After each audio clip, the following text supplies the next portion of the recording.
CB, who are you going with tonight in the starting lineup? Drew, Shaden, Denny, Tumani, DC. What was up with DC? He only played like 11 minutes or something like that. Was that just the flow of the game and stuff? Well, it was a little bit, but then I seen him kind of limping up and down the court. He kind of tweaking. I said, it's not worth that, you know. So I took him out, and then about time it was, third quarter was, there was no reason. I wasn't going to play him in the fourth, so. Yeah, he's fine now. Yeah, he's good. Okay. He's good.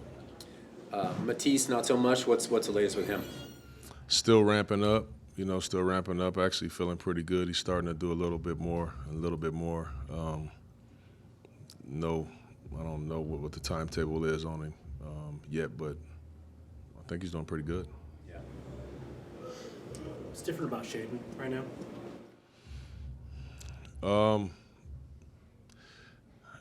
Only thing I could really say is that there's, you go through all of these tough times and then you start to kind of see it a little better and a little slower, if you will. He looks very confident and comfortable, with all of his movements right now. He's been a lot more locked in on the other side of the ball. He won his defensive rebound, and like he's looking as if he's found his way a little bit. And obviously it's very early. We're in the preseason, but I've been very impressed with his mentality every day. It's been pretty cool watching him, kind of figure it out a little bit. After looking at film, what was your favorite moment from him in that opener? Just his aggressiveness, he played as if like he could get any shot he wanted at any time, and they couldn't speed him up. It was just I just thought his intention was great out there, all over the court, So I've been teasing him. We all been kind of teasing him the last couple of days, getting a shot block at the rim. Well, really it wasn't at the rim. It was almost at the square, at the top of the square. But so you probably haven't had that happen to you before, have you? So we've been teasing him on that. So, but I thought he just had all around just a really good game, man. I know when you were first in the league, you guys played 8 preseason games or whatever it was. How has the nature of preseason changed just sort of since that time to now with the compacted schedule and everything? Yeah, it's just so much shorter. It's just so much shorter. It's less time to really prepare and get ready.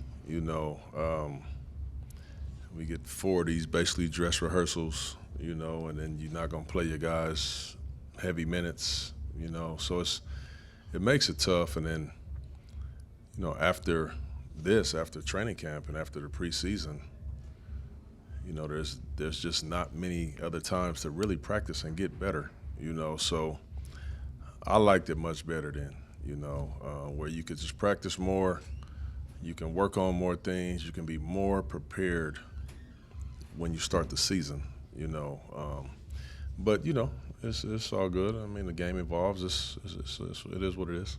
Realistically, how many full contact practices can you have once we hit go here? During the season? Yeah, how many?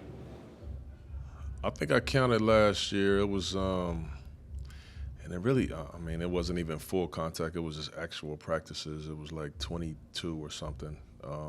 Full contact was probably half of that,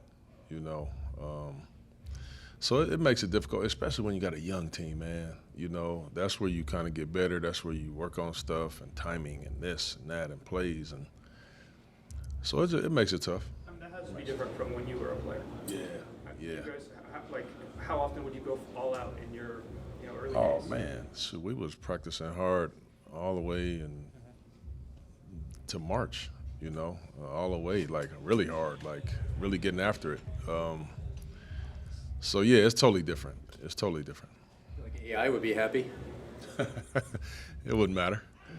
It wouldn't matter. He's going to be the same dude anyway. He wasn't practicing. What was your message to Jan after that opener? Obviously kind of a rough debut there. What did you guys focus on, and what's the last couple of days been? Yeah, I really felt for him. I really did. I felt for him just in terms of I understood the magnitude of the moment for him. I wanted him to play so good, and I don't think he would play poorly. I just thought, the speed, just the learning curve happened, and it will continue to happen, but he'll be better some nights than others. But I really just told him, it's okay, man. It's okay. This is how most rookies look. You played against a team that they've been playing this way for over a decade, man, and they're the best at it. And it's okay. They make everybody kind of look that way, especially for a while. So just keeping him calm. He felt he was a little down. He cares so much, man. He just kind of felt like he let the team down, and he didn't. This is all about just kind of him getting some experience and some reps and some development, but just wanted to be very positive with him because there's nothing to be negative about. Sometimes it's easier to work through stuff when you see the bad. Yeah. You can kind of go through that and point out what's missing rather than having a good game. I mean, kind of a silver lining there, I guess. Yeah, well, you got tape to look at, you got film to look at, and there's so many good things that I thought he did. There were some few good things he did on both sides of the ball. I loved how he crashed. He got a couple offensive rebounds doing so. I love that physicality. And then so you just learn from those situations. You mentioned the film and kind of timing and spacing and things you've talked about. What are some of the things that you saw in Game 1 that you're trying to fix for Game 2, particularly on the offensive end? For us, I didn't think in the half court, I didn't think we moved great off the ball. We got kind of stuck in the mud a few times. The reason, we read things a little later than we should have, but I expected that. All these things we were doing is very new, and it's going to take some time, for us to get comfortable with it. But I expected that. But we also had some pretty good looks too. I would like for us to improve on that a little bit tonight. Coach, just want to have your thoughts on, for young player modeling others, either as a bad all-star, how much is that do you think would affect their learning curve in their early career? Do you think it would help them, or it's somehow limit their? Well, I think it would help if they model their game after somebody. Yeah.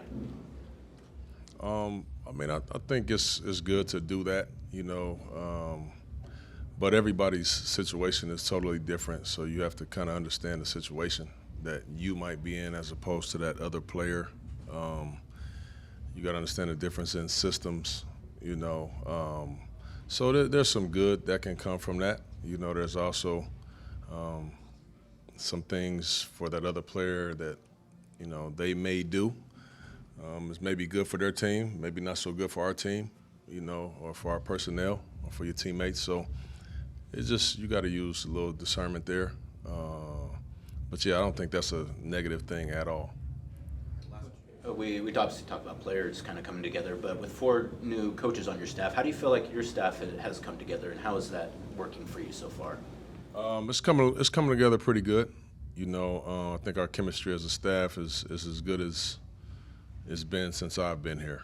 We did a ton of work this summer trying to connect and trying to find some synergy.